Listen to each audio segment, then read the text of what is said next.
morning and welcome to session. So, we were looking at basic block instruction scheduling. Yesterday we saw how cycle based instruction scheduling works.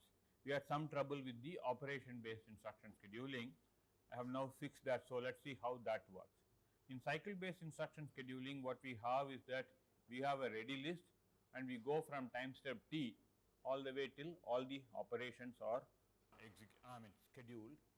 And what we do is that at each step we try to schedule one of the ready operations, one or more of the ready operations depending on the availability of resources, right. And then also we do this in the decreasing order of priority of these operations. If once all the operations that can be scheduled in the current cycle are scheduled, we increment the cycle, and then we also make sure that whichever other operations which have become ready, we will put them in the ready list, reorder them in terms of their priority, and we keep doing this every cycle. So, it is essentially going from time step 0 to all the way up to time step t, and at every time step you try to schedule all possible ready operations that are possible to be scheduled in that cycle. And as you construct the schedule, you also maintain how many resources are being used in each cycle. So, this resources which are being allocated for various cycles, that resource allocation table is something that you maintain as you go towards go in doing this schedule. Now, let us see how operation based schedule works. Operation based schedule works in a slightly different way. Okay. So, initially you start off with an empty schedule and then you compute the earliest start time and latest start time of all the nodes V in that graph, right. And once you have completed doing this, then what you do is that you first select an operation with the highest priority. Okay, it could be at any cycle, but you first select that particular operation and you try to schedule that operation from that operation's earliest time, EST or ASAP. EST and ASAP are the same, right. You can this is called as soon as possible time or earliest start time. So, I could have strictly speaking used EST, but yeah, maybe we should correct it, right. So, that this we will say as EST. Okay.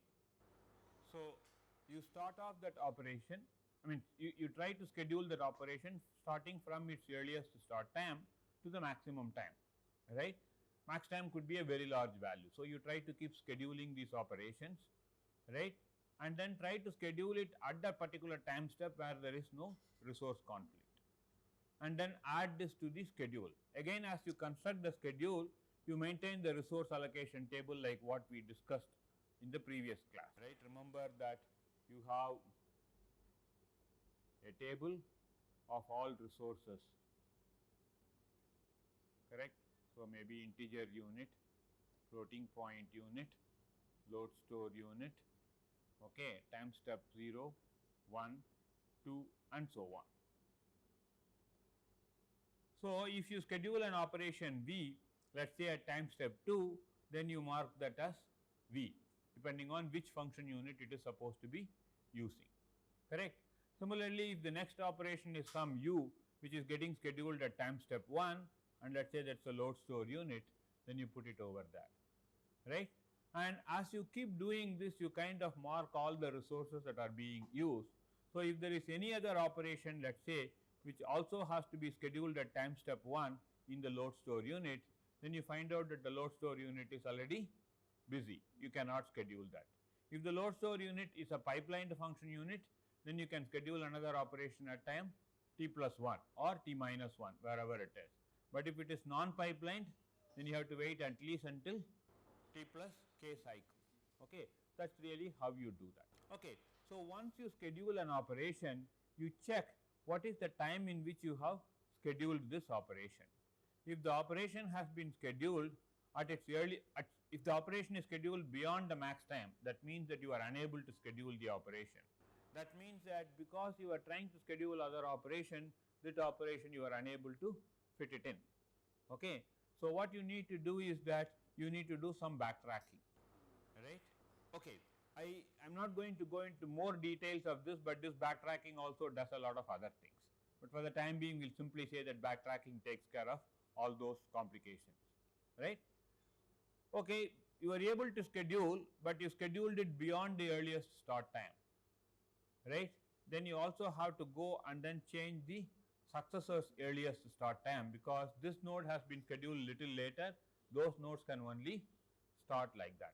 There is also one other step. You also have to check all the predecessors to make sure that the predecessors which have already been scheduled, correct, this node has been scheduled early enough so that they will get the thing. So for example, let us say that nodes V and U are already scheduled, and I am now scheduling a node W which requires 2 units of latency, correct.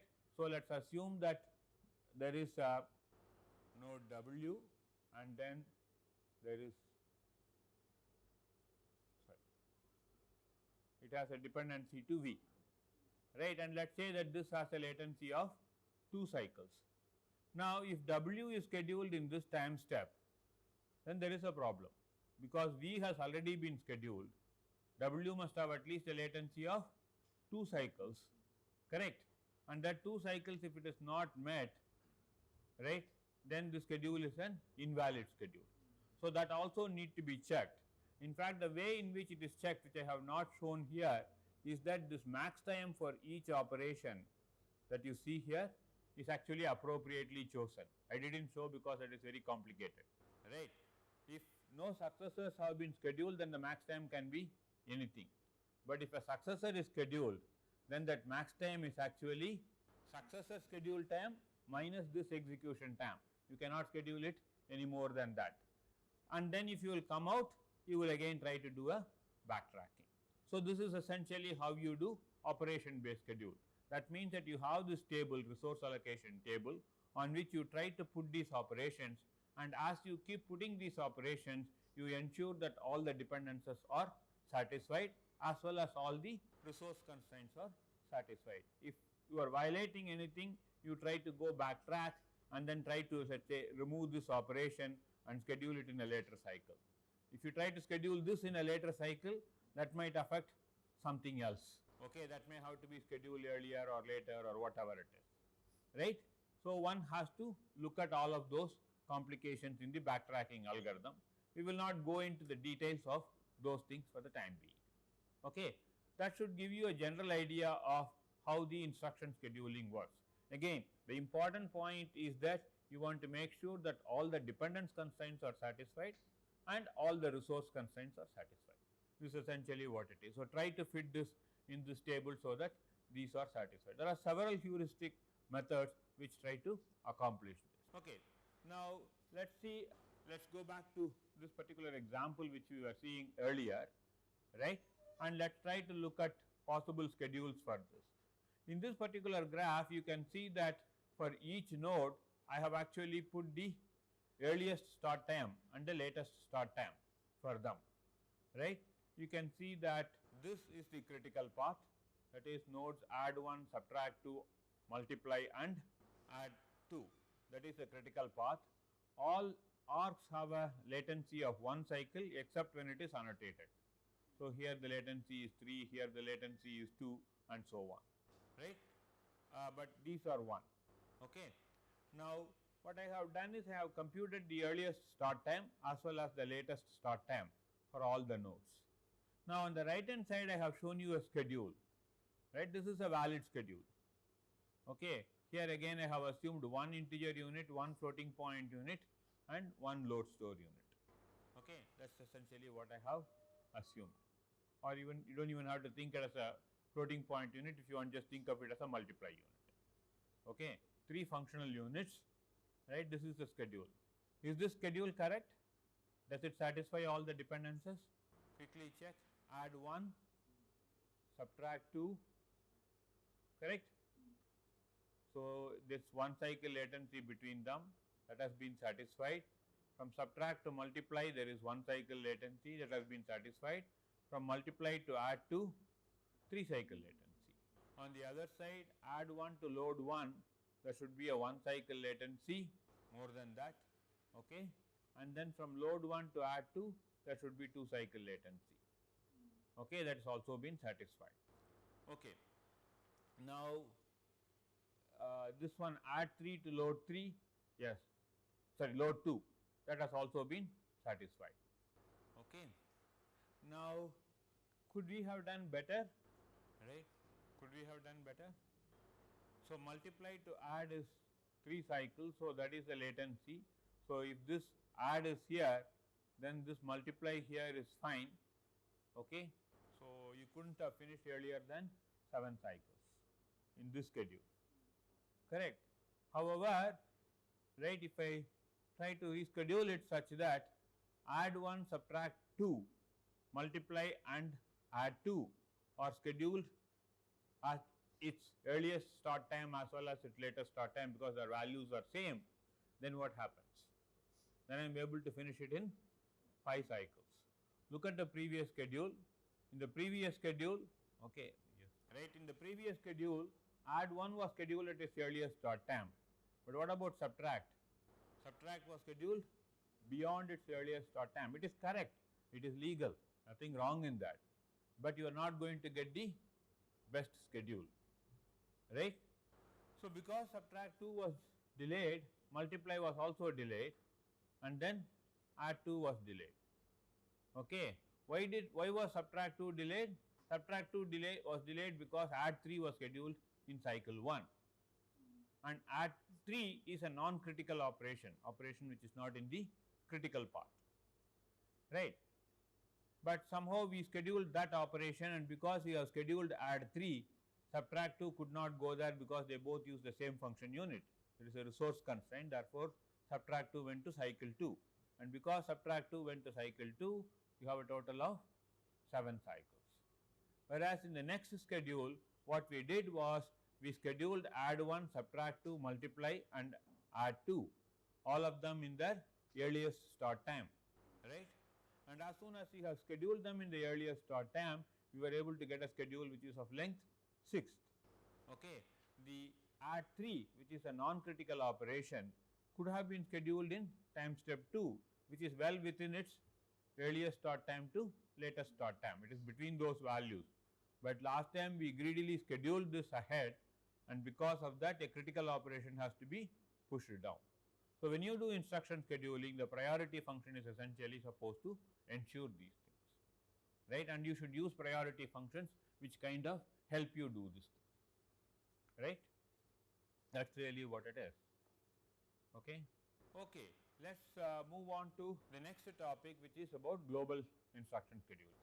So far what we have seen is that we have seen instruction scheduling within a basic block, and when you do instruction scheduling within a basic block, the advantage you have is that you have no problem, the instruction can be moved anywhere within the basic block as long as it works the data dependency, right. But can you move an instruction beyond the basic block, right? That's the question. Okay, we will actually discuss that when we have the control flow graph, which is in the next slide. But before that, let us ask, why do we want to do things which are beyond basic block? Why not just limit ourselves to basic blocks, right? That is the first question. If we can do well within the basic block, then we are good, do not need to do anything more, correct. But then we know that typically basic blocks are small, they have about 6 to 8 instructions or 6 to 10 instructions. So, the opportunities that you have to move operations is actually limited.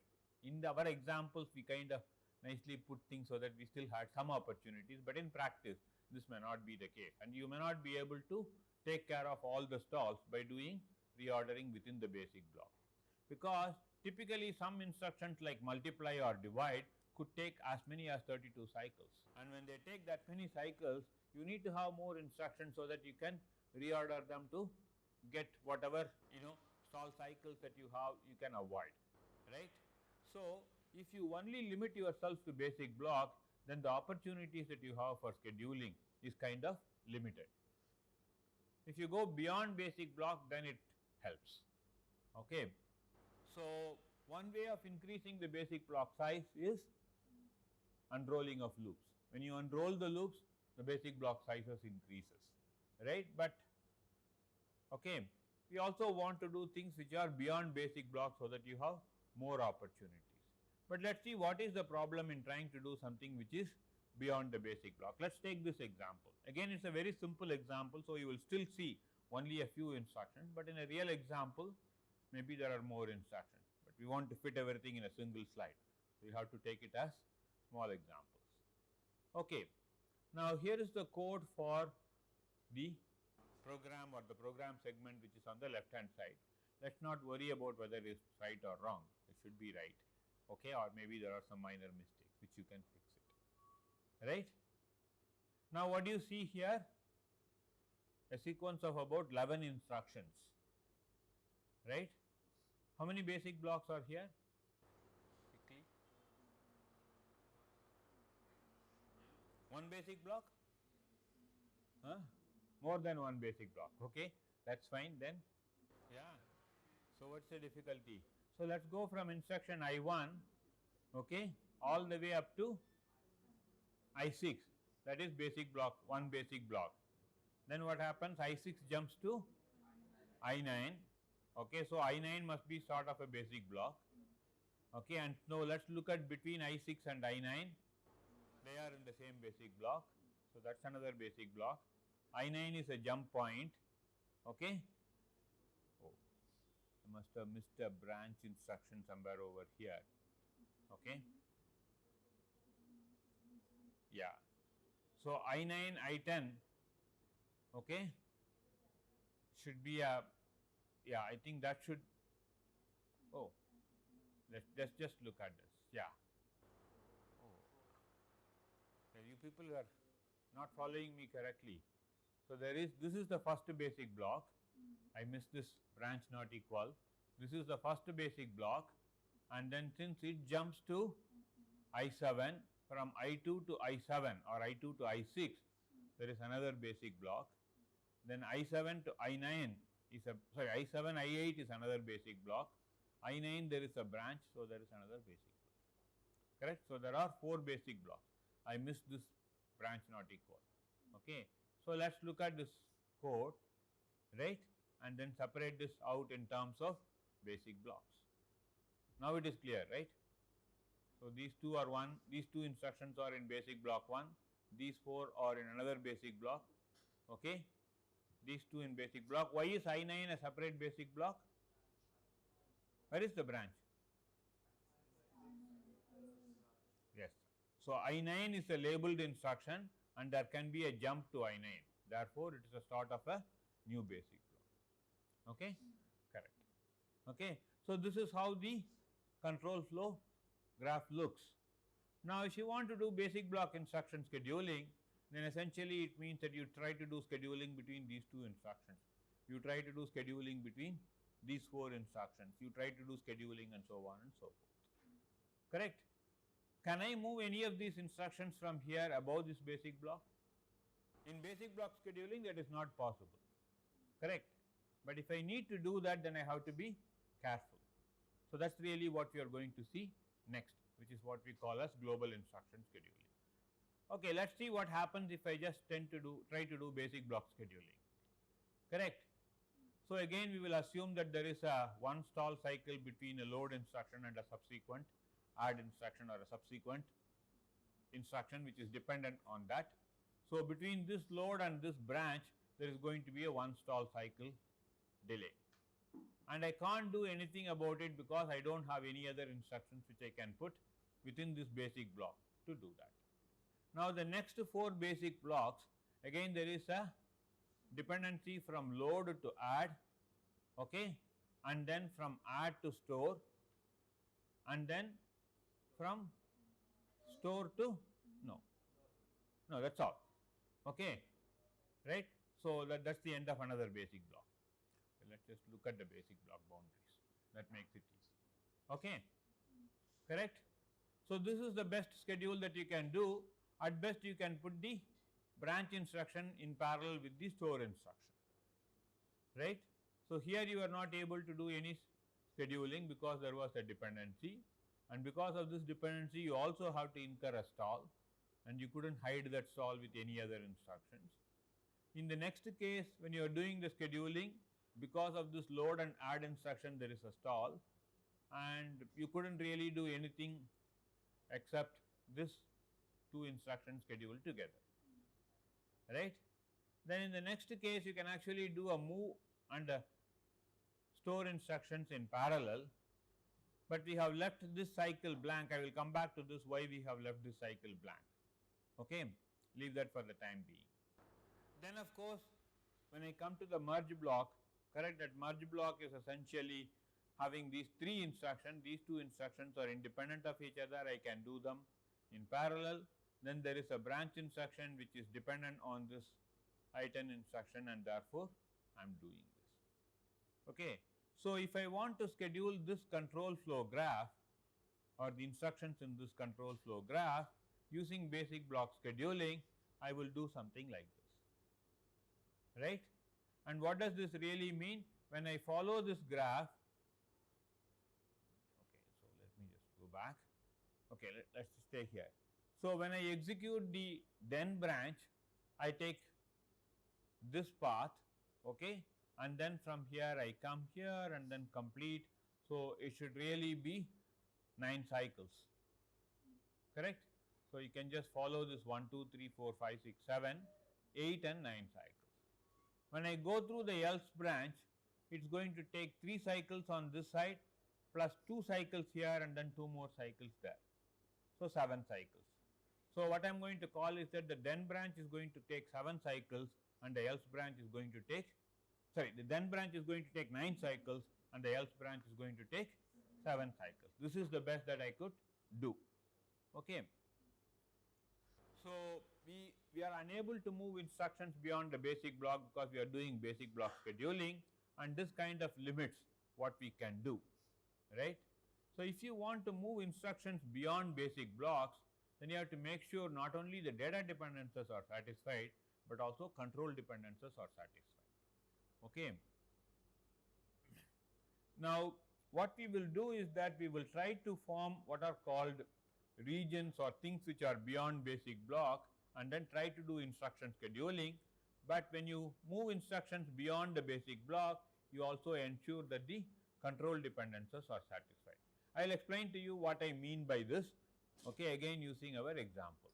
When you do global instruction scheduling, what all you need to take care of and what are the different ways of doing global instruction scheduling. Okay, now given that you want to do beyond basic block scheduling, first of all, what should be our objective, right? Look at this instruction schedule. If I want to do instruction scheduling and if I want to do global instruction scheduling, what should be my objective? My objective is that overall program execution time should be minimized. But then what is overall program execution time, right? Am I going to follow the then branch all the time, or am I going to follow the else branch all the time, or am I going to follow either one of them and I do not know what is really going to happen, correct? Because if I let us say optimize on one side, right, and if the program takes the other path, then I am going to be penalized, right? Or if I optimize on the other side and it takes this path, then also it is not a good thing, right? So what we want to do is that we want to make sure that the overall program execution time is minimized. So typically when you try to do things like beyond basic block scheduling, you collect information like profile information. That profile information is often helpful for you to understand more often which path is going to be taken. Supposing I know that in this particular program the path B1, B2, B4 is going to be more often taken than the path B1, B3, B4. Let us say this path is taken 80% of the time and this path is taken 20% of the time. Then I have an additional information which says that you can try to optimize your code in such a way that the overall execution time is minimized, assuming that B1, B2, B4 is going to be taken 80% of the time. That means that you will try to do your optimization such that the length of this path is minimized. And when you try to do that, you would not even mind if the length of the other path is slightly increased, right? That is really what you try to do, okay. So the idea, yeah.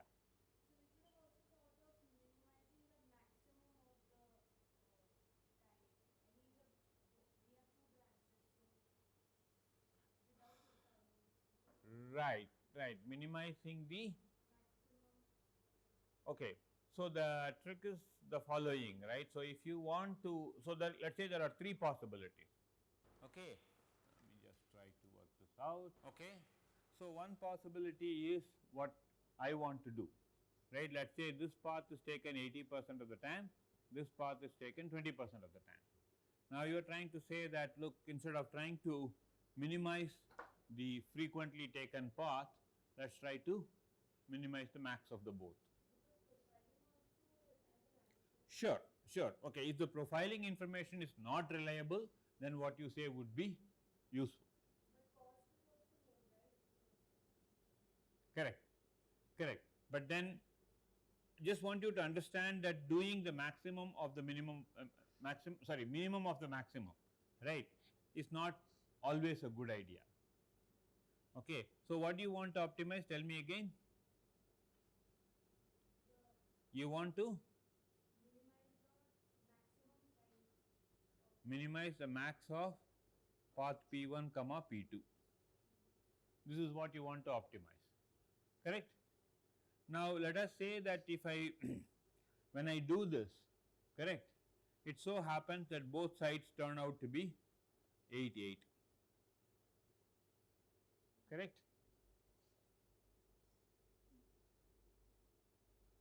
Whereas what I could have done is that I could have done this side with 5 and this side with 8, or this side with even 8, 9, worse than what you have done, correct?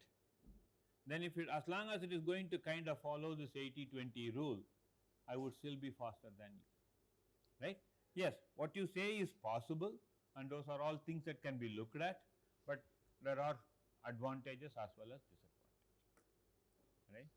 Okay, now let us see. Okay, so our idea is to reduce the overall execution time of the program, even if it means that one of the path is going to have a longer execution time, right? And you may ask why one of the path would have a longer execution time, because now you are going to move instructions beyond the basic block, you are going to go across the boundaries, right? So when I move some instructions across the boundaries, it may cause certain side effects and I may have to undo that side effect on the other side, or I may have to recompute something on the other side. That might increase the number of instructions on the other side. That is the reason why it would increase, okay? And whenever you have this kind of control flow graph, not all paths are equally likely. Some paths are going to be taken more often than the other, and if such a situation exists, then doing this profile based approach always helps. If both paths are equally likely, then of course you have to choose a different strategy for optimizing it, right? So the first scheduling that we are going to discuss is the trace scheduling. And in the trace scheduling, essentially you are going to rely on this profile based information, and using this profile based information you are going to optimize a path which is more often taken, which is what is going to be called as the main trace, and you are going to optimize that path. The other path you will actually not worry so much about it, okay? So idea is to decrease the execution time of the path which is more often taken, which is what we are going to call as the main trace, okay? Thus the decision should favor more frequently executed path, and here it is called the main trace, okay? So let us see how this works. We will again take the same program, right? I will take the same profile information that we have. So what I know is that this path is more often taken than the other path. So this path is what we are going to call as the main trace. The other one is the off trace. So now what I will do is that the instructions which are in basic block B1, B2, B4, I will allow them to move anywhere, right? For example, if I allow this load to move to this B1, remember that it is writing into R3. So if the other basic block is using R3, then I would have a wrong value, correct? But in this case, fortunately, it is not. So it is still okay to move this load to ahead of this, because you remember, recall that this load is loading a value into R3 register, and that R3 is not live in this basic block, correct? R3 is not being used in basic block B3. Therefore, it is okay to move this load instruction ahead of this control flow. You are not necessarily creating any side effect, okay? Now what about this add instruction? Can I move that also?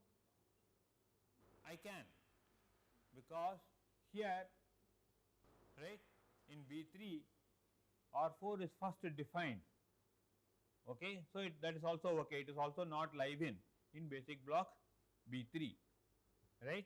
So it's possible for me to in fact move both of these operations, right, beyond basic block B2 into B1, and when I try to do that, okay, when I try to do that, I may be able to reduce the overall schedule length of this. Similarly, I can possibly move some instruction from B2 to B4 also, or some instructions from B4 to B2. But when I move some instructions from B4 to B2, I have to be careful where I should jump from B3, correct, because these instructions have to be executed when you come through the path B3.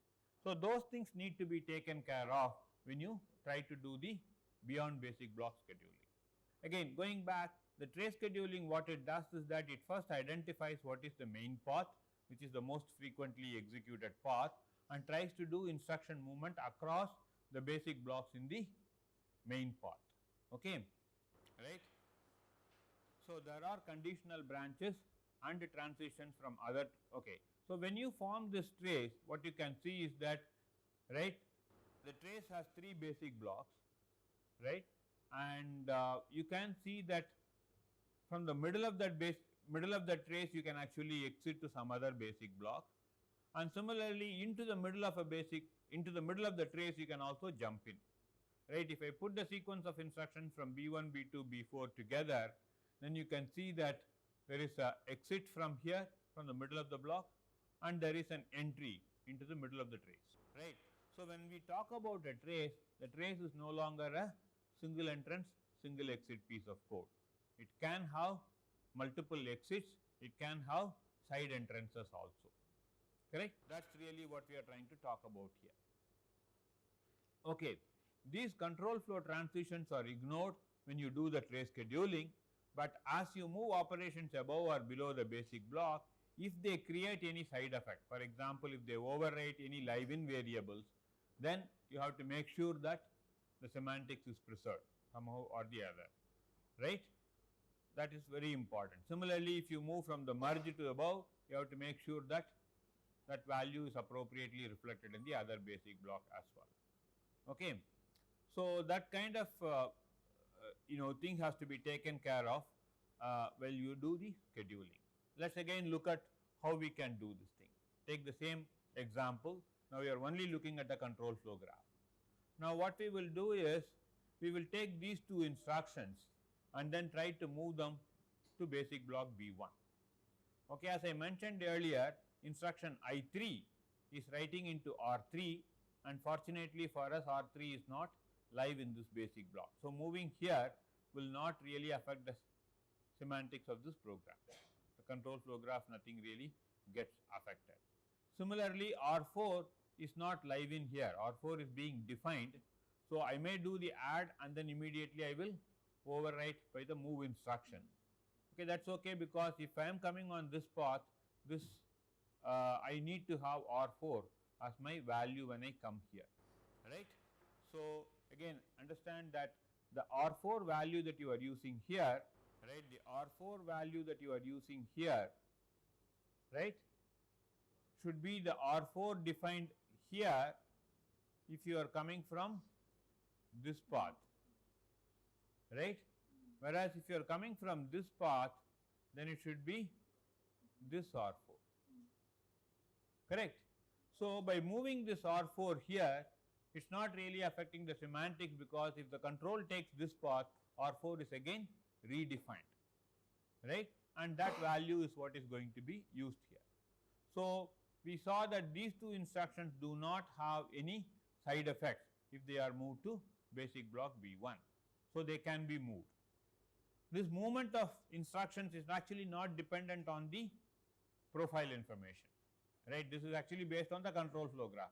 Whether it goes through this path 80% of the time or it goes through this path 80% of the time, these instructions can be moved.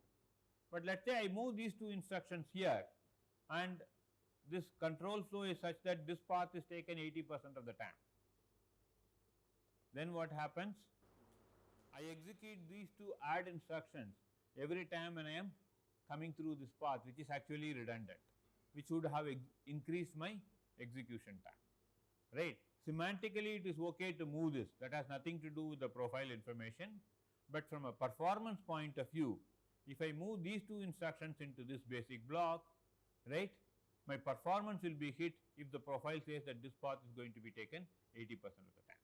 So that is why I am taking instructions from the most frequently executed basic block and I am trying to move them. I am not trying to move instructions from here, right, you got that, right. So these two instructions can be moved to basic block B1, correct. I think that is all that we are going to do in this particular example.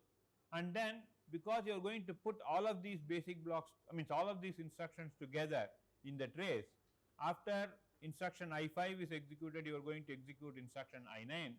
This control instruction is not really required. I will show you where that is, okay. And you will introduce one control instruction from here, which will actually go to the middle of this trace. I will show you that over here, okay. So this is how the reordered instruction looks like, and this is the main trace that you can see. Right. So this is our main trace. You can see that the load instruction which was over here has been moved to the first basic block, because there is no dependency between any of these instructions and the load instruction. It can be scheduled in parallel with the I1 instruction, okay. Then there is a branch instruction, and this dependency is being satisfied by scheduling this instruction over here, right. So both, I mean if you just go back here, this dependency between R3 to R3 and this dependency between this load to this branch instruction, both of them are satisfied with this one stall cycle in between, right.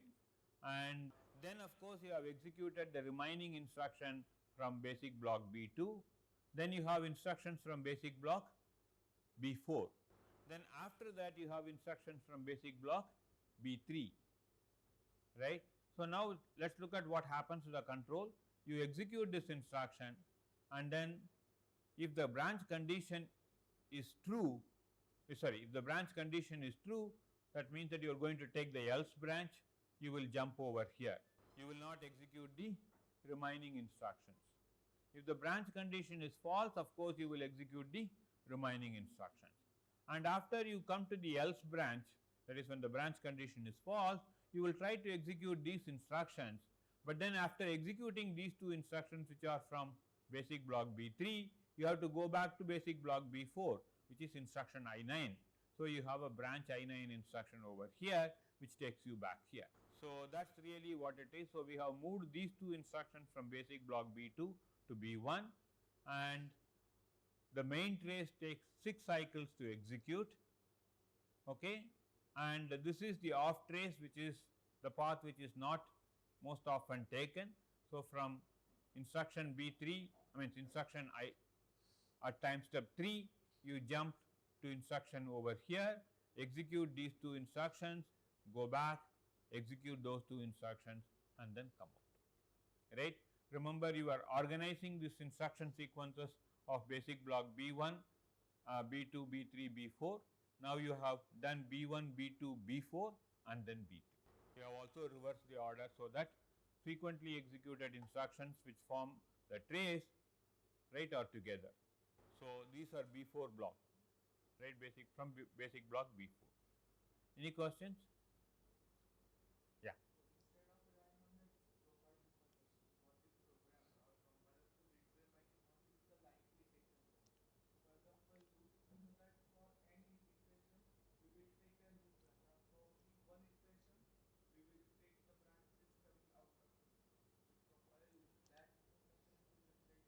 You can use that kind of an information for branches, you know it is more often taken.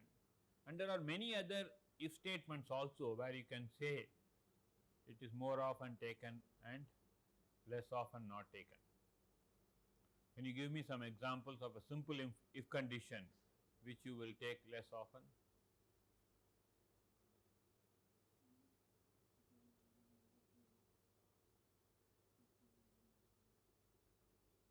So you write an if statement and you know that, right, it's unlikely to be taken, or if it is taken, something is bad. Right. You always put these assert statements, you always put, right, if something like this happens, right, then something bad has happened, I have to take care of that, right. And they are always often not taken, right. But typically what you do is that when you want to do something like trace scheduling, you need to generate this profile information. So for that particular piece of code, you run it on a set of sample inputs and then see for these sample inputs, right, which path is more often taken and which path is less taken, right. That information you always generate. Go ahead, go ahead.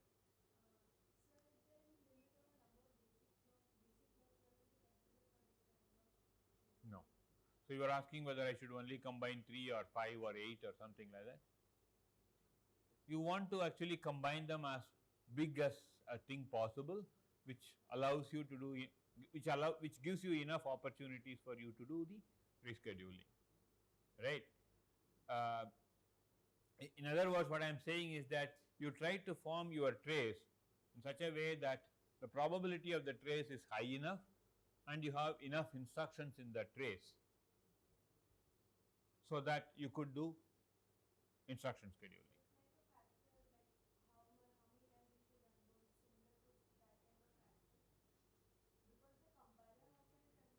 Right.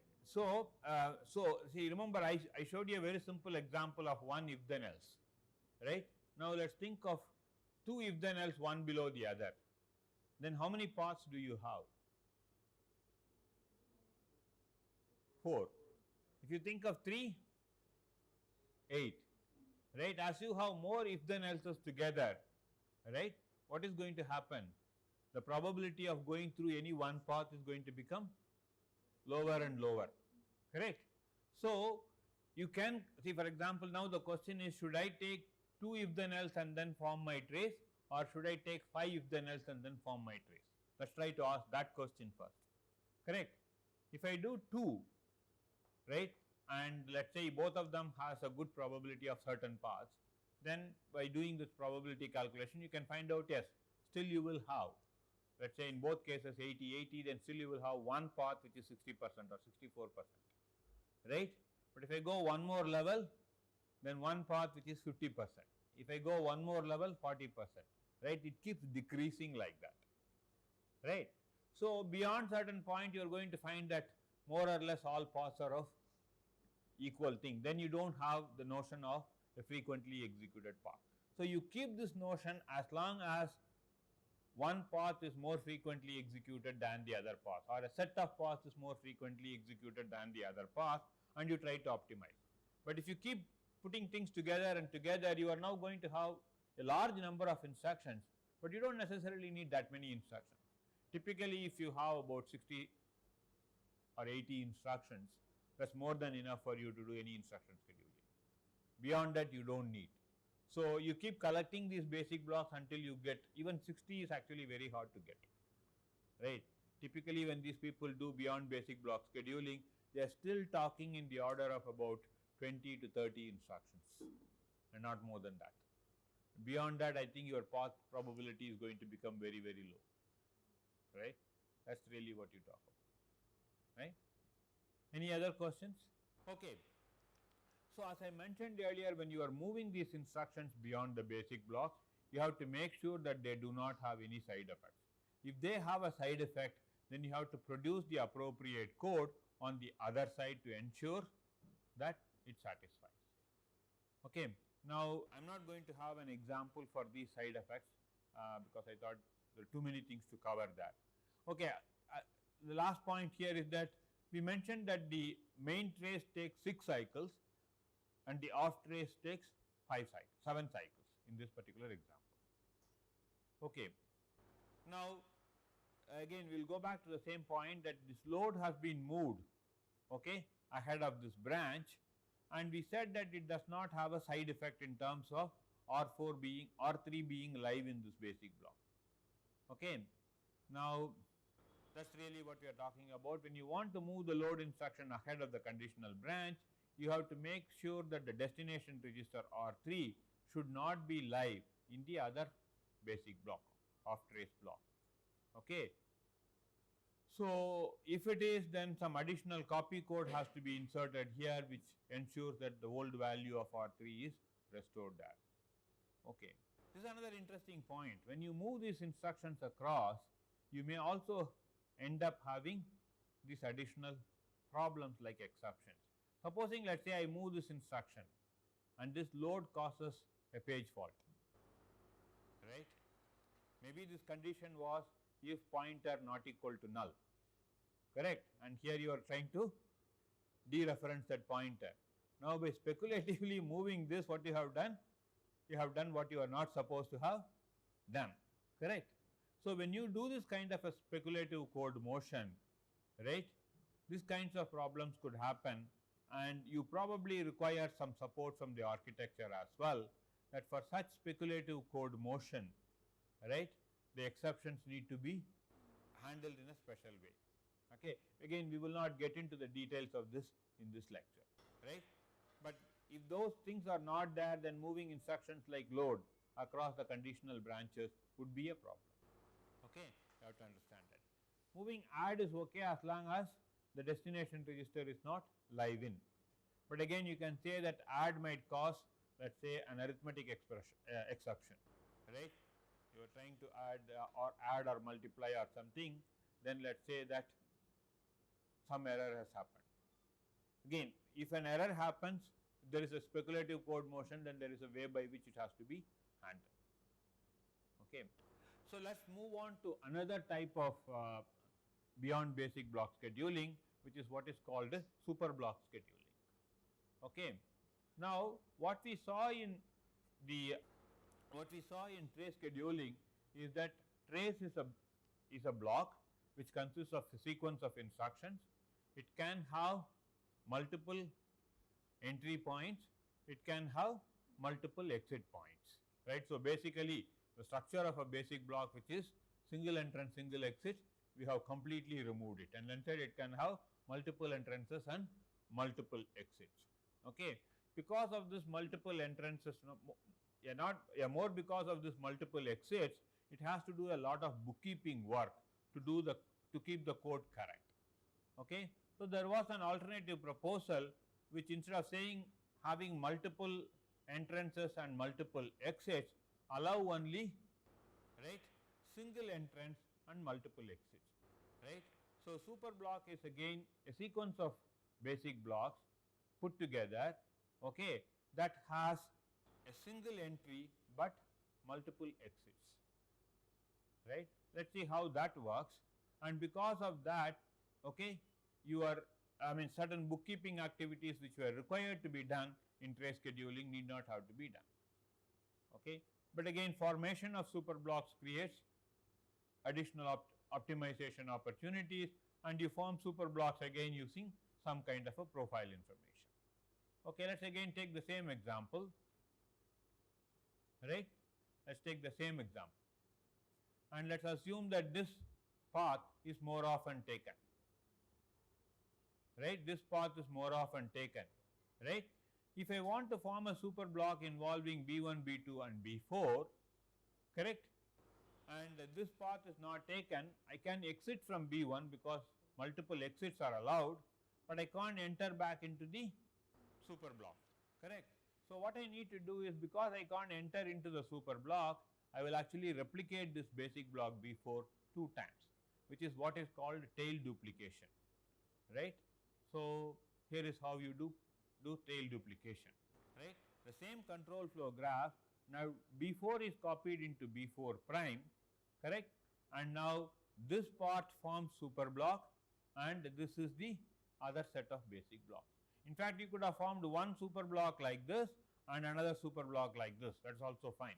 In fact, not even super block. In fact, now what happens is, because after B3 only B4 is being executed, these two will be merged as a single basic block, correct. These two will be merged as a single basic block. So, you have one super block here and then one basic block here, and then in both cases you kind of enter back into this, right. So, this is essentially what is called a tail duplication. Tail duplication means what? Again it duplicates code. So, there is a cost that is involved in that, but then it makes certain things simpler. Okay. Now, if I once I form the super block, if I try to do the scheduling for this, this is exactly what will happen. Again I have moved the load instruction from from B2 to B1, and I have scheduled them exactly the same way that I have scheduled in my trace scheduling. Then there is my store instruction, and now I can actually put the other instructions together. Remember earlier I have to put I10 separately because there was a side entrance which was coming in. Now, because there is no side entrance, I can even aggressively schedule I10 one step earlier. So, overall this will only take 5 cycles, right. And then when I do not take the super block path, when I go for the off trace path, I jump from this branch instruction straight away to here, and here I have put single basic block of all the instructions, right, and then again it branches back to instruction I1. Okay. So, essentially it is moving of instructions, and you can see that there is a single entry, but 2 exits, one exit from here, another exit from here, 2 exits. Okay. And this is again for the other block, from here you branch back to this one. The main trace takes 5 cycles, the super block. This is the instruction which was moved compared to the trace scheduling, and the other one takes 6 cycles. So, we were able to schedule things better. So, both trace scheduling and superblock scheduling relies on the fact that some path is more often taken than the other path, and you have information about it. Sometimes this information may not be available, right. Sometimes the information available tells that both paths are equally likely. Sometimes it may also be the case that, well, this basic block B2 and basic block B3, the then and else blocks, have exactly one instruction each, right. That is also possible. Very small basic blocks, a few instructions, may not be one, maybe 1 or 2 or 3 or whatever it is, right. Can we do something in those cases? Can we come up with a better scheduling method in those cases, right? For that we are okay. Let us skip this slide because this talks about how to enlarge the super blocks, which again you know about these techniques like loop unrolling and other things. So, the third global scheduling method that we are going to talk about is what is called hyperblock scheduling. In hyperblock scheduling, essentially you do hyperblock scheduling if you do not have the profile information, or if the profile information takes both paths are equally likely, or the profile or the control flow graph is such that the then block and the else block have very few instructions. In order for you to do hyperblock scheduling, you need to have certain hardware support. We will talk about that, right. So, again as I said, both branches are equally likely. Okay. So, the kind of hardware support that you need for this is what is called predicated execution, right. So, how many of you know about predicated execution? 1, 2, 3. Okay. How many of you have heard conditional move instructions? That is predicated execution, right. Conditional move instruction is predicated execution. I will show you what it is in the next slide. Okay. So, let us look at this particular example before we go to our bigger example. Okay. So, here I have a branch equal instruction, right, and then an add instruction in the then block and a subtract instruction in the else block, and then of course, a branch here to come back and then merge point. Again simple control flow graph, okay, but the then branch and the else branch each have only one instruction, right. Now, if I have predicated execution, then what I do is that instead of doing a branch instruction here, I will set a predicate instruction, that will only set the predicate flags. Then I will execute both the instructions in the then branch and the else branch with the respective predicates, and then I will come back and execute the merge instruction. So, let us see what that is. Okay. So, instead of the branch instruction, I replace it by a set equal instruction which sets the predicate P1. So, what are we testing? If you are testing R1 is equal to R2, branch to out1. Instead of that, I say set predicate P1 if R1 is equal to R2. And if P1 is true, what should I do? I should execute the subtract instruction. If P1 is false, I should execute the add instruction. So, I am going to say do the add instruction if not of P1, do the subtract instruction if P1. But in practice what is going to happen is that this sequence of instructions or all of them are going to be executed, right.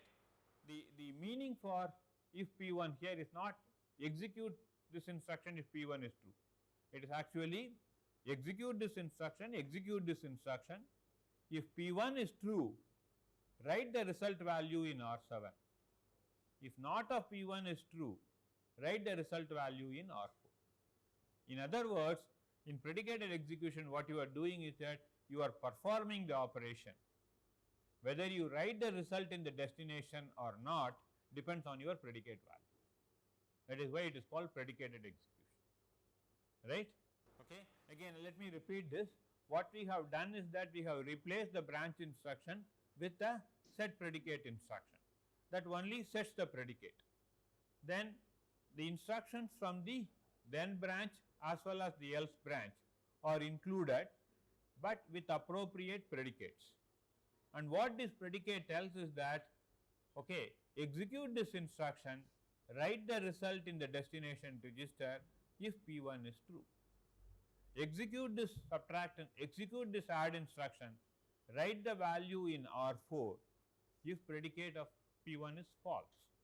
That is what it says, right. The meaning of this is execute, do the write back stage only if the predicate is true. See, if your instruction fetch, decode, execute, everything you will do, only write back is done or not done depending on the predicate condition, right.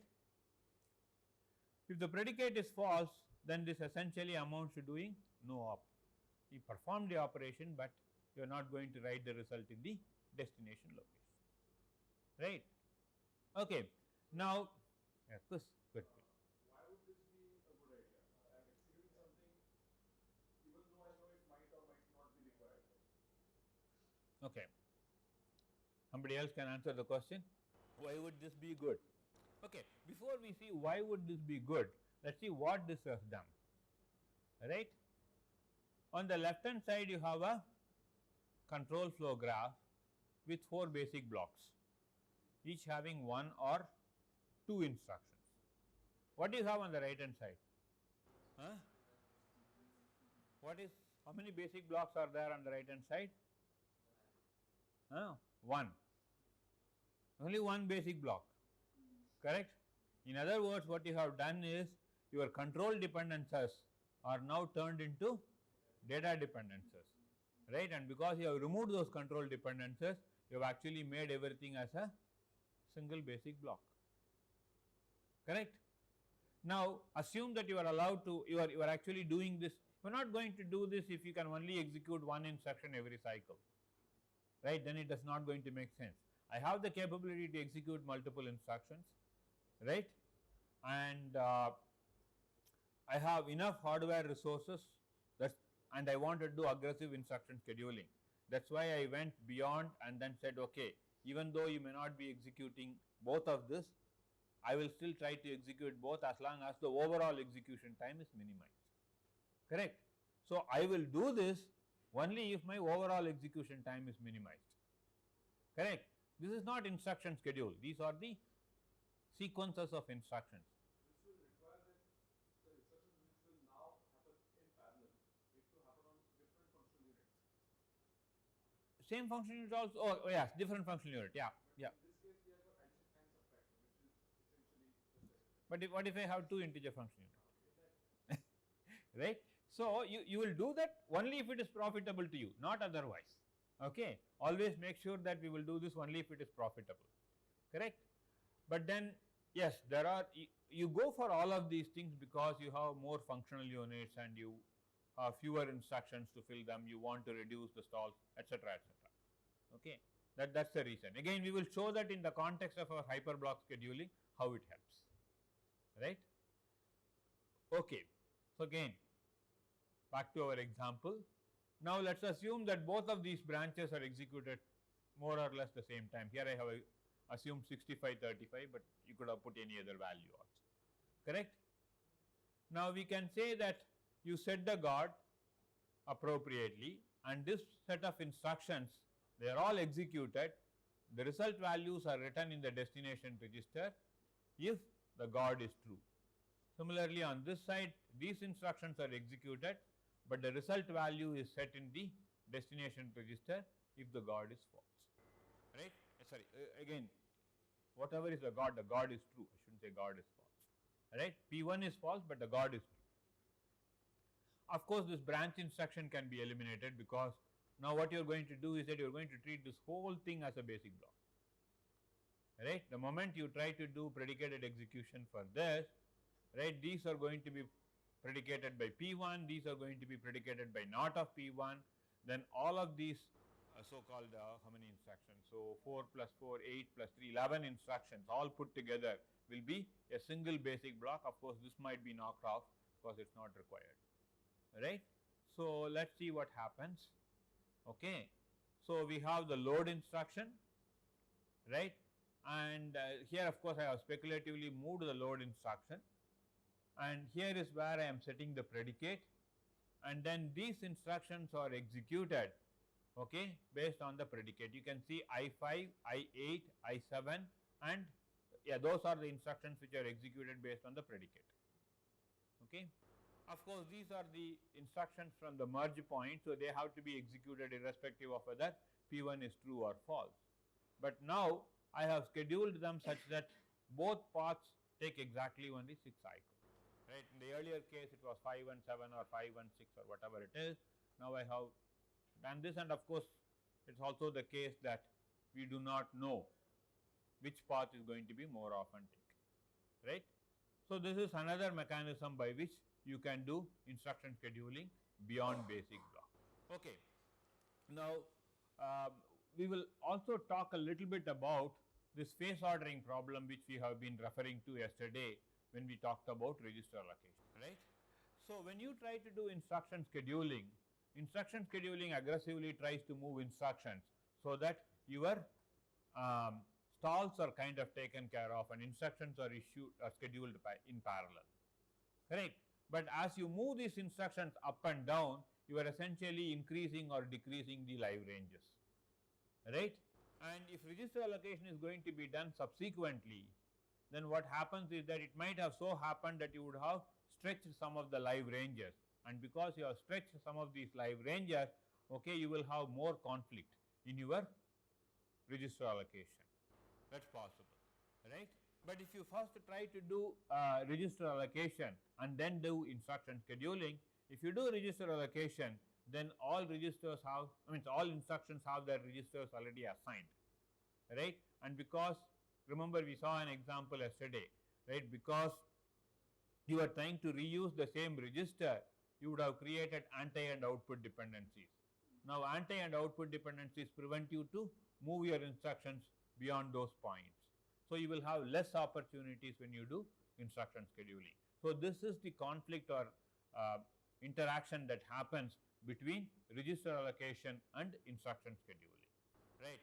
More often than not, you typically do instruction scheduling first and then register allocation, right? This is typically what is called pre-pass scheduling, okay? And when you do pre-pass scheduling, instruction scheduling is done first. It may increase the register pressure, and therefore your register allocator might end up doing more spills, right? On the other hand, if you do post-pass scheduling, right, register allocation is done first, right? It will introduce anti and output dependencies, and that will limit the opportunities for instruction scheduling. One other thing is that when you do this instruction scheduling first, right, now you have introduced some spill code. The spill codes also need to be scheduled, correct? So you will do one other pass subsequently of instruction scheduling just to take care of that. Only those spilled instructions to be rescheduled.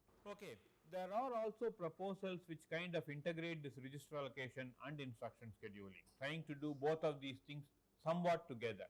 it is possible to do that, and there are several proposals which try to do that as well.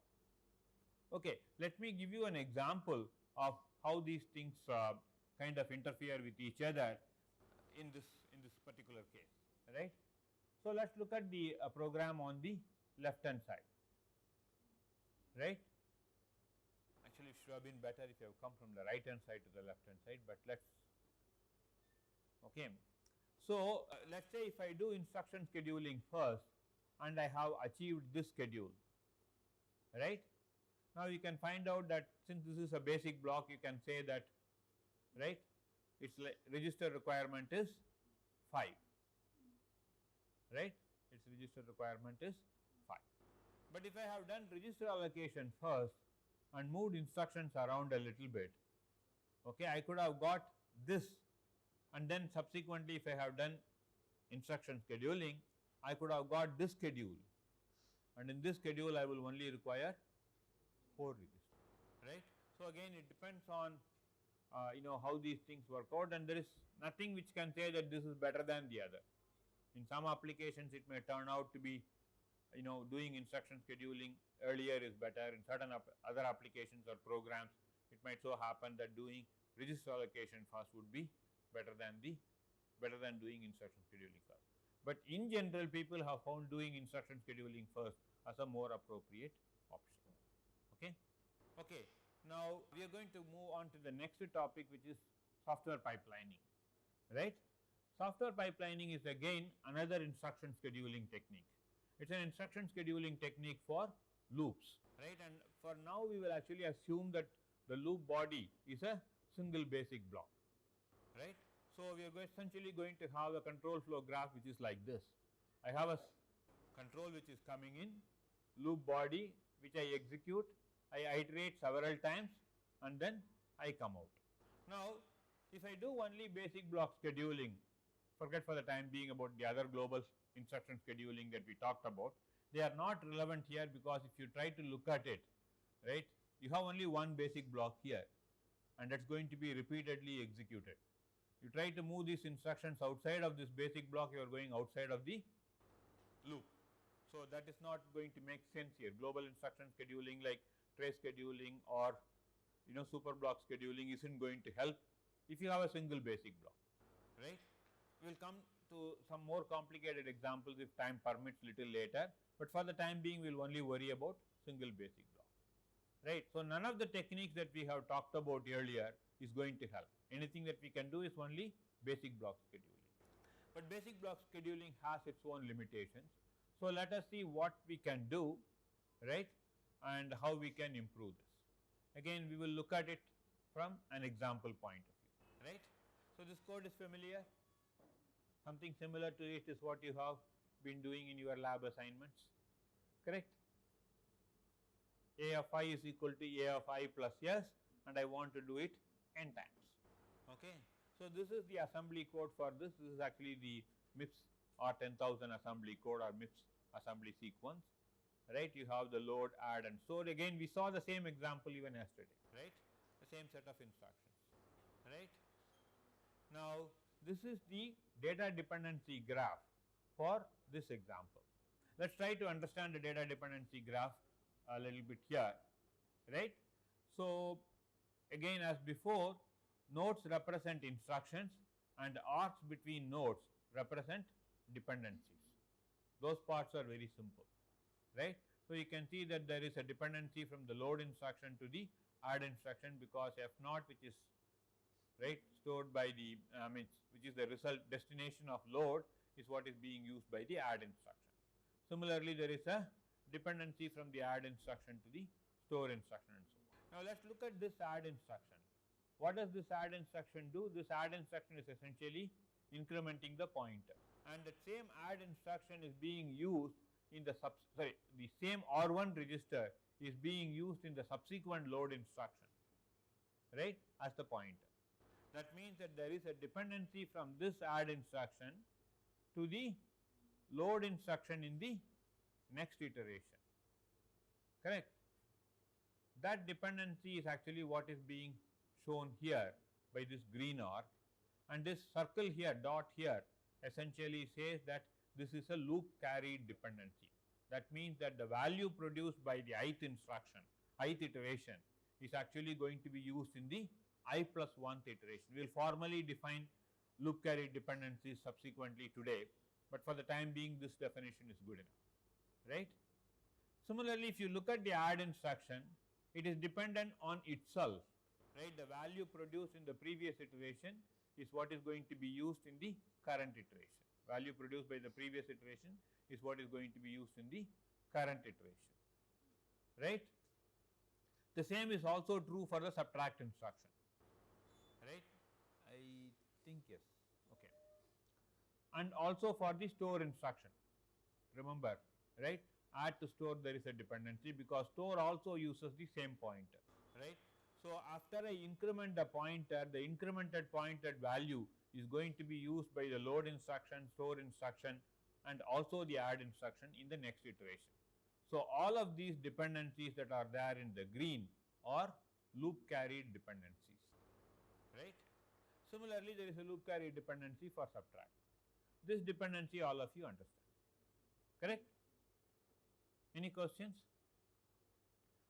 Of course, we will again put the latency values, associated latency values with the nodes, and I will only write the values which are greater than 1, right. If I do not write anything, it is equal to, okay. Any questions? This is the data dependency graph. When we talk, yeah, you have a question, yeah, sorry, yeah. Loop carry dependency from add to, why is it there, is it? What does the add instruction do? No, in this particular case, what is it trying to do? It adds the value of R1 with 8 and puts it back into R1. So the value produced by this add instruction in the ith iteration is what is going to be used by the same add instruction in the I plus 1th iteration, isn't it? Any other question? Okay, so when we talk about software pipelining, we always talk about this instruction sequence and constructing the data dependency graph. And because this is a basic block which is going to be repeatedly executed, this is a basic block inside a loop, you are essentially going to see some amount of loop carried dependency. It's always going to be there, okay. In this case, okay, you can also see that there is a cycle in the graph, right. For example, you can see that there is a cycle like this. This is a self loop, right. There are no other cycles other than these two self loops, but in some other case there could be a cycle involving multiple instructions or operations. Okay, now if you try to do basic block scheduling for this loop, assuming again one integer function unit, one floating point function unit, and one load store function unit, right. Again, the latencies that we are assuming are similar to what we have assumed yesterday, 2 and 3 cycles, right. Then this is the schedule that you produce, right. There is a load instruction, the dependent add instruction is delayed by 1 cycle, the dependent store instruction is delayed by 2 cycles, there is a subtract and there is an add and there is a branch, right. Question? Now, because it is a basic block instruction scheduling, right, the next iteration can only happen after the first iteration is over, because I can't move any of these instructions beyond this boundary. So in this case, each iteration takes 6 cycles to complete, right. Even though I have many functional units and I can issue multiple instructions together, I still take 6 cycles, which is actually 6 instructions all put together, correct. That is really what I was able to do. Okay. Now we will do the known technique. Supposing I unroll the loop twice, right, and then try to do the scheduling, what would happen, right. This is the unrolled version. Again, you can see 2 load operations, 2 add operations, 2 store operations, and so on. But these control operations like this integer add and subtract and branch, they were executed only once, and these are appropriately adjusted. like what we have seen earlier, right. Yesterday we saw 5 times unrolled version, this is a 2 times unrolled version, right. Now if you schedule this sequence of instructions for the same architecture, then this is what you are going to get, right. Again the 2 load instructions, the floating point add instructions which are dependent on them, the dependencies are satisfied, then the store instructions, right. So this essentially gives you that the basic block scheduling of the unrolled loop is 7 cycles, but now it is 7 cycles for 2 iterations or 3.5 cycle per iteration. So from 6 cycles we have actually come down to a 3.5, right. If we have unrolled it more number of times, would it have helped? Unroll it 3 times, what would it be? Somebody can quickly do the calculation. If I unroll it 3 times, then it would have taken 9 cycles for 3 iterations, that is 3. Unroll it 4 times,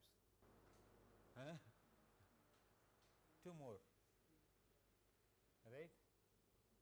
It would take 10 cycles. Why 10 cycles? If I unroll it 4 times, right, there will be 4 loads and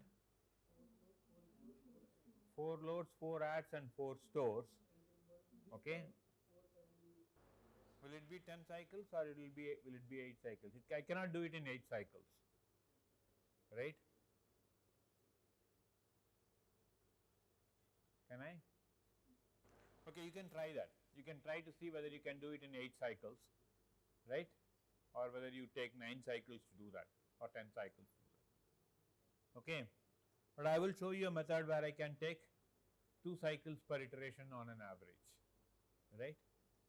So this is essentially how you do unrolled loop, basic block scheduling, and still you can achieve something, right. Essentially when you do basic block scheduling, you are limited by the fact that, right, the iterations of one loop is not overlapped with anything. Here the iterations of the unrolled loop, right, is not overlapping with anything else. Now let us take the same example, right. Without unrolling, what I will do is that I will allow these instructions to overlap across iterations. That means that, as I mentioned earlier, software pipelining is an instruction scheduling for loops, and it is actually a scheduling which is beyond basic blocks. That means that you are going to actually allow movement of instructions beyond basic blocks, right. Where is the basic block boundary? Here is where the basic block boundary is. Now let me put the next iteration 2 cycles later, right. Again I am satisfying the dependencies, okay. I am satisfying the dependencies that are there, and I am making sure all my resource constraints are also satisfied. Okay, there is still I have to worry about this add instruction to load instruction dependency. I will somehow take care of that. We know how to take care of that. By essentially using appropriate offsets, we can actually relax that dependency, but other than that you are okay, right. In fact, I can introduce one more iteration, right, in the overlapped manner, right. People follow, right. So what I have done is that this is the schedule for the first iteration. The schedule for the next iteration, I do not wait for the first iteration to be complete, I kind of overlap with it, and I overlap it after 1 cycle, that means starting from cycle 2, I kind of overlap, and I do a similar thing for the third iteration as well.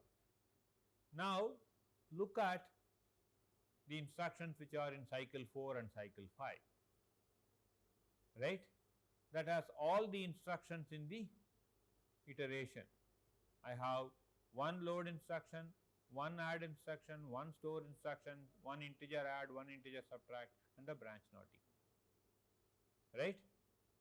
In other words, what this has come is that this is essentially the sequence of operations that need to be performed within a loop, right.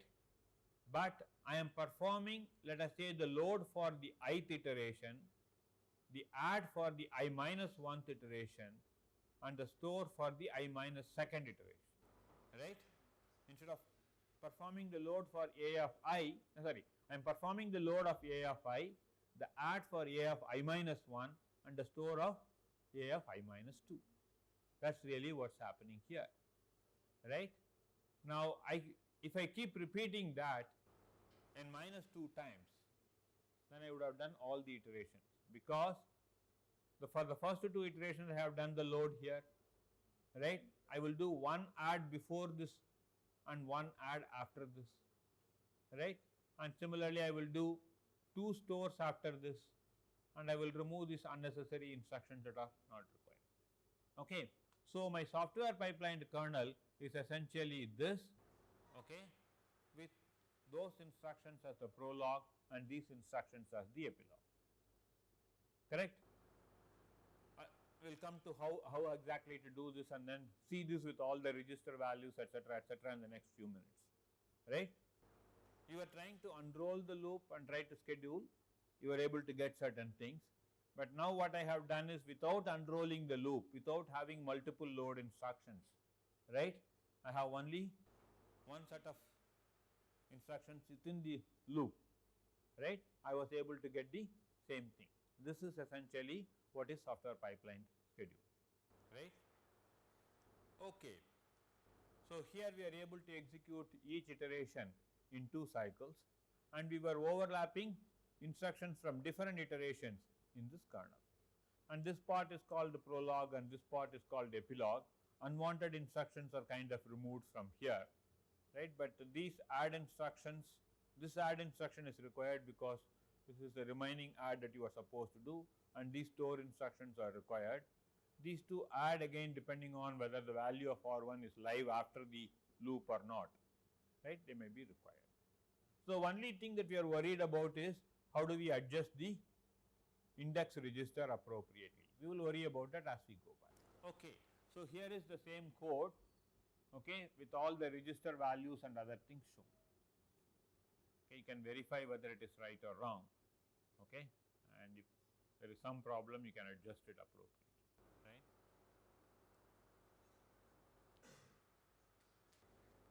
So, what you can see here is that this is, I have taken a different set of there I started off from 4, here I have started off from 3 or something like that, but other than that it is the same. If you look at these 2 instructions, it will be the same, right. Okay. So, another way of viewing this is as follows, right. Let us again look at it without looking at the resources, because earlier we looked at it in this form, each one corresponds to one resource and what operation is going in that resource. Now, for the time being, let us not worry about the resource and then put all operations in iteration 0, one below the other. Iteration 1 was started 2 cycles later and iteration 2 was started 2 cycles later, and we have formed the software pipeline kernel, right. Now, as you keep executing this, eventually what this means is that you are essentially executing the ith iteration of load, I minus 1th iteration of floating point add, and I minus 2nd iteration of store in the software pipeline kernel, right. That is essentially what you are trying to execute. Similarly, the subtract is for the I minus 1th iteration and the add is for the I minus 2nd iteration. So, the load and store registers have to use the appropriate index values, so that they are not, so that they are correct. Okay. So, to summarize, okay, if you are doing basic block scheduling, this is essentially what you are doing, right. Each iteration is scheduled, maybe there is some point until which the parallelism picks up and then after that it ramps down. Similarly, ramp up and ramp down, because you have only so many instructions in the basic block, you have to first generate those values, use those values, and then the iteration has to end. So, it is typically having a ramp up and a ramp down phase. When you unroll the loop and schedule, you are essentially avoiding this in between ramp up and ramp down. If I am unrolling it 2 times, then this can be kind of avoided, because I have now twice as many instructions, I can reschedule and I will have fewer ramp ups and ramp downs. If I am doing software pipelining, this is what I am doing, right. I ramp up once and then I have a continuous stream of parallelism and then I ramp down in the end. Pictorially, this is what it means. right. So, typically compilers would try to do software pipelining, especially for VLIW processors, where the instruction level parallelism has to be exposed by the compiler, right. Good. So, now this is all fine, we saw these examples, right, and we could have just finished with those examples and then said that is a summary slide that nicely summarizes everything, we can go home. But we are compiler writers, right, which means that we have to generate those software pipelined schedules. How do we do that, right? Let us try to talk about that in the next 20-25 minutes, right. Again, when you do instruction scheduling, the instruction scheduling has to satisfy all the dependencies, okay, and it has to satisfy all the resource constraints. Now, so dependencies from one iteration to a later iteration is also possible, which is what we called as the loop carry dependencies, that also needs to be satisfied, okay. We need to kind of identify this repetitive pattern so that that kernel can be executed, okay.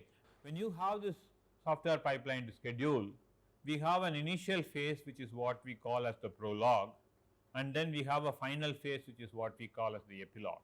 This in between phase where we are repeatedly executing this instruction, which is actually the loop part, is what we are going to call as the kernel, and the length of the kernel essentially tells you your throughput of the software pipeline schedule. In this case, it has a means it takes 2 cycles to execute one iteration, right. So, this is what we are going to call as the initiation interval, right, initiation interval, because that is the delay between each iteration, right. Every iteration starts after II cycles or initiation interval cycles, or 2 cycles in this particular example, right. So, keep that in mind because that is important for the throughput. If I have started these 2 iterations, let us say 4 cycles apart, then my initiation interval is 4. If I have started it 1 cycle apart, my initiation interval is 1. Smaller the value, higher is my throughput. So, the problem here is that we want to construct the software pipeline schedule. That is, given a weighted dependence graph, we want to derive a legal schedule which is time optimal, that means has minimum initiation interval, and that schedule also should obey the resource constraint for the machine. Again, this problem is an NP complete problem. So, we will only use some heuristics to derive this, right. So, the schedule is said to be legal if it satisfies the resource constraints and the dependence constraints, including loop carried dependencies. Now, again, what is time optimal? We say it is time optimal if there is no other schedule which is faster than that. And in the case of a software pipeline schedule, right, the speed of the schedule or the execution time of the schedule is defined by its initiation interval. So, a schedule is said to be time optimal if its initiation interval is lower than or equal to any other legal schedule for that loop, right, because that is the lowest possible that you can achieve, okay. So, now let us find out before we construct the software pipeline schedule, let us find out that how do we identify what should be the initiation interval. Somehow in our examples by magic we took the value 2 and it worked out. Why did not we try 1? Why did not we try 3? 3 of course is not interesting because 2 itself gave a good answer. So, there is no point trying 3, right. But what would have happened if you have used a value of 1? Would we be able to do a schedule for that? We should try that, right. But let us say in general for a given loop or for a given DDG, what limits the initiation interval?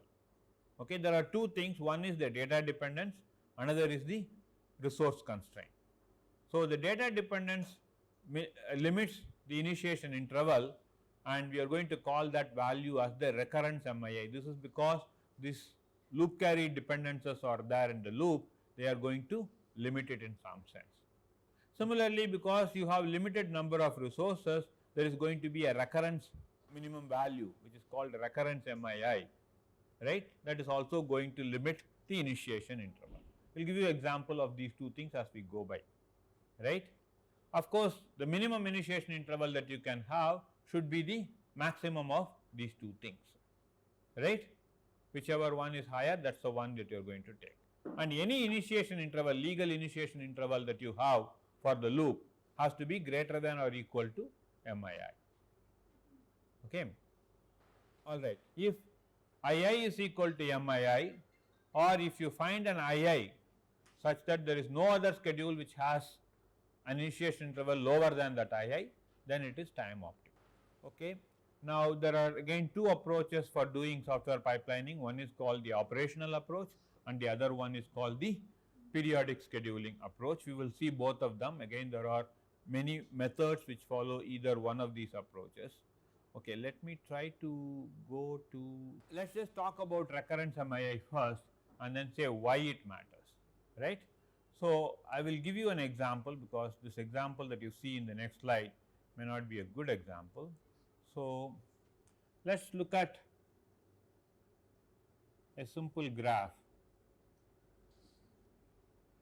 something like this, right, and let us assume all the edges have a weight of 1, okay, and this is a loop carried dependency. So, basically I have three operations A, B, C, right. B is dependent on A, C is dependent on B, right, and A is dependent on C, but from the previous iteration, correct. So, supposing I have a situation like this, then can you tell me how fast can I schedule these operations for this loop if you have infinite resources? That is the question, right. Each one of these operations take one cycle, right. How fast can you schedule these three operations? Even if you can overlap whatever extent that is possible, you have unlimited resources, etc., etc. So, let us see, first I schedule A, I have to schedule B only after A finishes the execution. Similarly, I have to schedule C only after A finishes the execution. Now, what about the next A? Could I have started it immediately after the first A or along with the first A? Could I have started the second iteration of A at cycle 1, cycle 2 or cycle 3? No. When is the earliest that I can start that? After C, correct? Then B, then C, right? So, now what is happening? You have a minimum interval of 3. Why was that happening? Because of this dependency, this dependent loop, correct. So, no matter how many resources you have, if there is a loop, right, and that loop has a single loop carried dependency, then you will not be able to start this earlier than that, right. Now, right, okay, it may be a little difficult for you to work it out, but let's see whether this works out. If I have a loop carried dependency of 2, what does that mean? It essentially means that A of I is dependent on C of I minus, C of I minus 2, correct, not C of I minus 1, but C of I minus 2. If it is loop carried dependency of 1, it is, right, if loop carried dependency equal to 1, then it is A of I is equal to C of I minus 1, whereas if the dependency is 2, it is I minus 2. Now, if I have C of I minus 2, then what happens to my schedule? I can do A, I can do B, I can do C. Now, what about my next A? I could have started anywhere, because A of I plus 2 only depends on this C. A of I plus 1 does not depend on this C. So, let us say if the previous C was here, correct, then I could have started my next A right here itself, right, or I could have started it in any of these places. Okay. Pictorially showing this is going to be difficult, but you will see that this value is going to be something like 3 by 2, which is 1.5. Okay. If you had 4 operations, or let us say if this has a latency of 2 cycles, then what happens is that you will have 2 such things being scheduled. That means that in 4 cycles you have 2 iterations. That means that II is 2, right. So, that is essentially what this particular thing is saying, that whenever you have a cycle, sum up all the values of the latencies of all the nodes and divide it by the number of loop carry dependencies across all of the arcs. That gives you what is called the minimum recurrence value, recurrence II value, MRI, minimum recurrence, recurrence MII, right, recurrence minimum initiation interval. Okay. So, that is recurrence MII. Resource MII is calculated depending on the number of operations that you have and how many of them are pipelined and how many of them are non-pipelined and so on. Okay. Again, in this example, recurrence MII is calculated, you only have self loops, and because all of these self loops are 1 cycle long, correct, your recurrence MII is 1, right. Okay. So, this is as far as recurrence MII is concerned. Let us see how resource MII is calculated. Resource MII is calculated based on the fact that how many operations you have in the loop and how many functional units you have, right. Supposing let us say I have 3 operations and only 1 function unit, then in each one of those cycles I have to execute those 3 operations. So, my minimum resource MII will be 3 divided by 1, right. Let us say if I have 6 operations and let us say I have 3 functional units, then I could have scheduled it in 2 cycles. So, resource MII essentially tells you what is your minimum II from a resource perspective, whereas recurrence MII told you what should be the minimum value from a recurrence or a loop perspective. So, these are the 2 values which are going to kind of determine what your II is going to be. Let's not worry too much about this non-pipelined function unit because it's a little bit more complicated. So, again I calculate the resource MII for different functional units in my program. Remember that there is one load and one store operation and there is a single load store function unit. So, 2 divided by 1 is 2. Similarly, there is one floating point operation, one functional unit, so it is 1. Whereas for integer there are 2 operations and 1 function unit, therefore 2, and for branch there is 1 operation and 1 function unit, it is 1. So, the minimum resource MII is the minimum across all of these functional units, and sorry, it is a maximum across all of these function units, and that is essentially 2. And your minimum II is essentially the maximum of recurrence MII and resource MII, which is also 2. So, that is why you are able to construct a schedule with an initiation interval of 2. If you have tried with an initiation interval of 1, you would not have been able to schedule it. Why? Because you have only one of each of these functional units, right, but you had 6 operations, obviously you could not schedule all of them, right. So, that essentially tells you how to set your minimum initiation interval. Okay.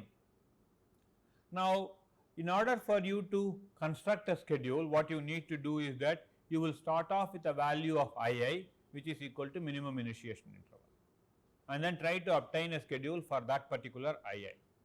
If it works out for you, good, then you got the schedule.